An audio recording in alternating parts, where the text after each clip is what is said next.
آج میں آپ کو ایک ایسی سرزمین کی کہانی سنانے جا رہا ہوں جسے دنیا نے صرف خبروں میں دیکھا مگر دل سے کبھی نہ سمجھا، جہاں ہر آنسو، ہر چیخ تاریخ کا حصہ بن چکی ہے۔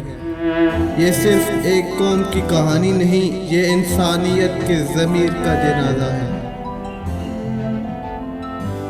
ایک ایسی سرزمین کا جس نے ہزاروں سال کی تہذیب دیکھی ہو، لاکھوں انسانوں کے قدموں کی چاپ سنی ہو، اور جہاں ہر پتھر، ہر ذرے میں ایک کہانی دفن ہو، یہ ہے فلسطین۔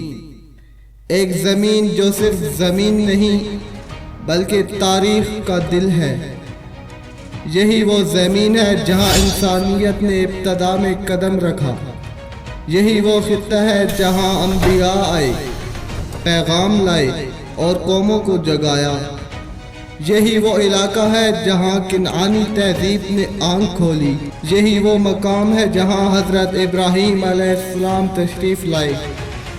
یہی وہ مقام ہے جہاں حضرت لوط کی بستی صدوم موجود تھی۔ حضرت یعقوب اور حضرت یوسف علیہ السلام کا گزر بھی یہیں سے ہوا۔ یہاں حضرت موسیٰ علیہ السلام کا تذکرہ ملتا ہے۔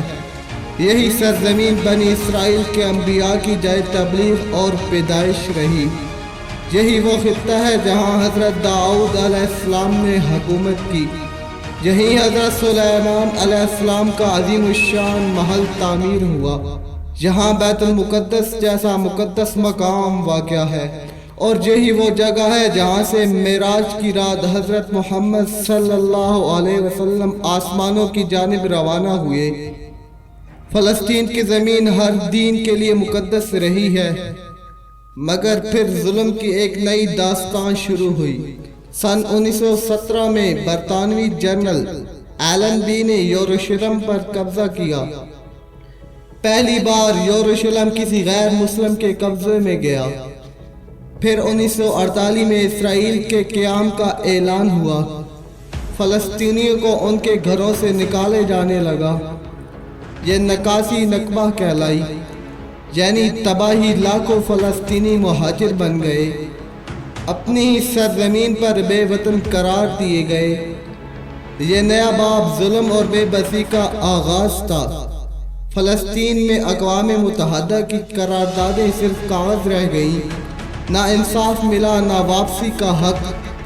ہر روز کوئی ماں اپنے بچوں کو دفناتی ہے، ہر صبح کسی باپ کی لاش ملبے سے نکالی جاتی ہے، اور ہر رات فلسطین کا آسمان شہیدوں کے نام پر روشن ہوتا ہے۔